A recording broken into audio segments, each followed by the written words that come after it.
पहिली रजरे दुर्घटनाग्रस्त हेला एक तीर्थयात्री बस। बालेश्वर जिला सोर थाना 16 नंबर जातीय राजपथ विदु बजार निकटरे एक तीर्थयात्री बस दुर्घटनाग्रस्त होई 20 रु अधिक यात्री आहत होइछन्ति। एथिसहित बस ड्राइवरंकर मृत्यु होइथिबा सूचना मिलिछि।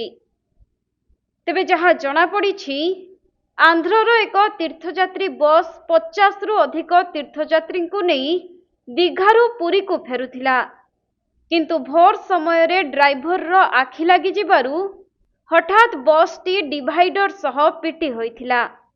फलरे भयंकर दुर्घटना घटी 20 रु अधिक तीर्थयात्री आहत होइछन्ति। परे स्थानीय लोकंक ठारू खबर पाई पुलिस एवं अग्निशम विभागर कर्मचारी माने घटनास्थल रे पहुंची गुरुतर आहत मानकु उद्धार करी सर डाक्तरखाना रे भर्ती करिछन्ति। हेले ही दुर्घटना रे बस ड्राइवरंकर मृत्यु होइथिबा खबर सामना को आसीछि। जाउतले कलकत्ता रु आस्तुले आंध्र प्रदेश जाउतले विजयनगरम।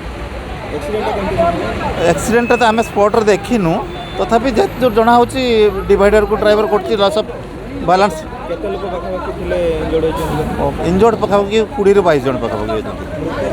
आया मृत केते मरिछन्ति? मृत जणे।